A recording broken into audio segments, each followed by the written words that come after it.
Hey there, wooootles here, and once again I've finished the building. This is another mock overview. Nope, not a skyscraper, but a Waffle House. That's right, no big skyscraper near the end of the year like I did in several years past, but this is something I wanted to do in a long while, and here's proof of the digital files right here. As you can see, over a dozen years in the making, and I finally did it. In a little bit, I'll cover the details of this creation, starting with the sign and then onto the restaurant itself. But before all that, I will say that, yes, as the thumbnail says, I did create instructions for this little build. Click on the first link in the description. It will take you to my rubricable entry for this creation. And there you can find the instructions and the parts list. And I also have lots of creations there, mostly cars and trucks, but lately I've been doing big buildings as well, including a skyscraper. More to add hopefully, so please check it out. General info first. Clearly it's a one-story building. According to my 3D file, it has 1,354 pieces. I only had few of the parts beforehand before ordering the rest, and I ended up spending around $120, $130. Okay, now let's look at the sign. I would say that this is a pretty recognizable sign, at least if you're from the southern United States. So first thing I'm going to point out is the actual lettering of the sign. This is done using water slide decals. And if you've been watching my channel for a while now, you know I like to use these. And for me, this sign sets some sort of record. This has 22 letters, that means 22 decals. I think that's the most I've done in any creation. That's right, I had to do this side and then the opposite side. And as far as achieving the spacing between the tiles, as you can see, it's made of alternating snot bricks and normal 1x1 bricks. And then the 2x2 tiles sit right in the middle. And with this arrangement, you can see it creates a spacing between the 2x2 tiles. Another minor detail is the actual post. Now that is made of Technic axle connectors and friction pins. It's very sturdy, especially compared to just stacking 1x1 round bricks, which snap very easily, as you can see here.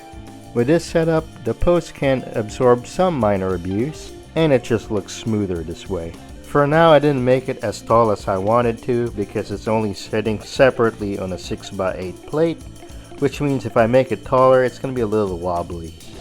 And that's it for the sign. Next up, the front part of the building.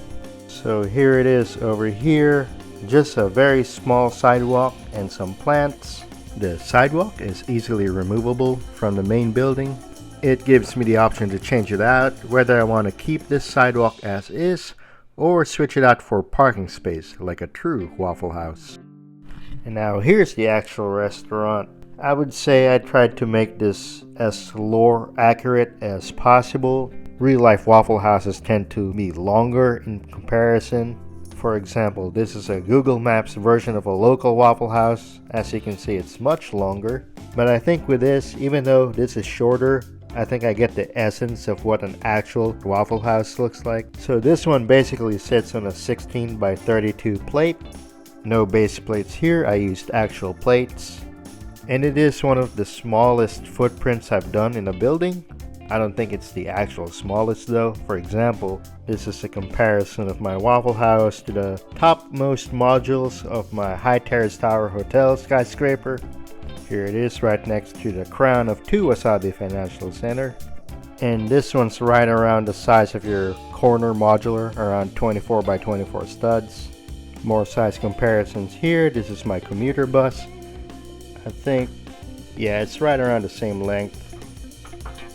A Cybertruck, my typical 6-wide car. So yes, that should give you a general idea of how big or how small this building is. Of course, one thing that stands out is my use or overuse of masonry bricks. If you are planning to build this using my instructions and you want to save a little bit of money, I think you can get away with just using normal bricks. But since normal Waffle House buildings are typically boring like this, I just used masonry bricks to make it stand out a little bit. And then on the other side, I alternated with masonry bricks and profile bricks. Other than that, the construction of this building is pretty simple for the most part. Like these roof pieces here, these aren't super special bricks, they're just standard 1x3 slopes. No trickery or snot in the yellow portion, those are just bricks and plates. Like the signage that we looked at earlier, these are also done using water slide decals. I have it on 3 sides. I did get a little fancy with this. I've seen some Waffle Houses from my Google searches that had this sort of red crown. So I decided to do the same using bars. The red clips tend to be a little expensive on Bricklink, but I think you can get away with using light bluish gray clips. Per standard Wasabi District operating procedure, I had to put HVAC units. I have 3 here. Now these are actually 3x5. I've never made a unit of that size before. But here it is, standard construction. Like all the others, I put a Speed Champion hubcap on top, and you have profile bricks here to simulate a grill and round bricks to simulate piping. On the other side, I went super simple. I just have a couple of chimneys and just filled it with grill pieces just to make it not look too boring. These 1x1 bricks with clips are not supposed to be there. Basically, I just ran out of standard 1x1 bricks, but I had these 2. So you won't see this in the instruction. You don't need that. And that's about it for the exterior and the roof. And now we can easily remove the top and look at the interior. And here's the overall view. It's a little tight here, but I tried to pack as much detail as I can. So we're gonna go over each one. First of all, as you go through the door, you will find a bar style seating here with a counter. You got 3 stools. In front of the bar, there are 2 sets of condiments. You got ketchup, mustard, hot sauce, and to be honest, I don't remember what the black one's supposed to be. I'm pretty sure they don't have soy sauce in there. Nothing too innovative here, but I have seen Waffle House with such floor patterns, so I decided to put that style in here. Over in the opposite side, you have a jukebox. Now, I will admit this is not a completely original design.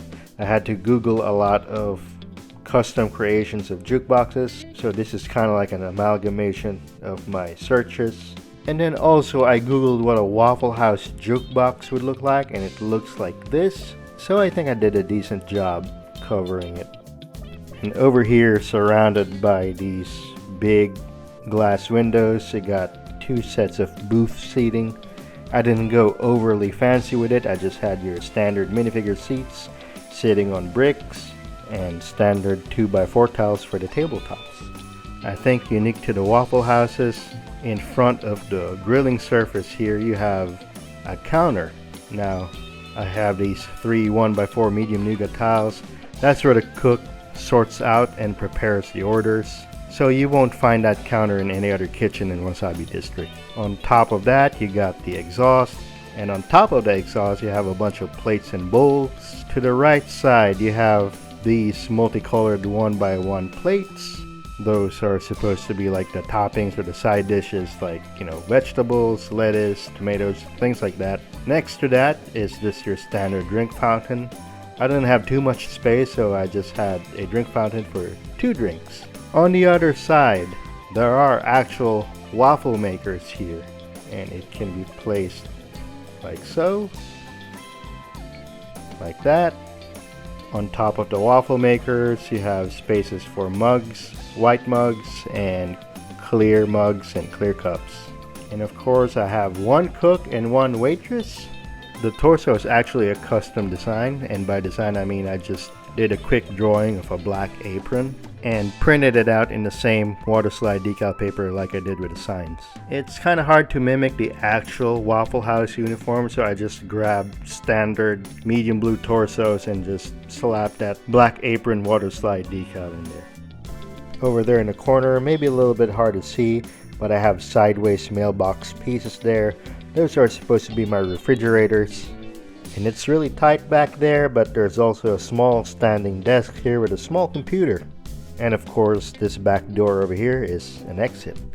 This little 6x6 room is the toilet or the bathroom. A little bit hard to see from this angle, so I'm just going to show you an in-process picture. There you can see the toilet and the sink with toilet paper on the side. Nothing really new here. This is how I've designed the toilets for many years now.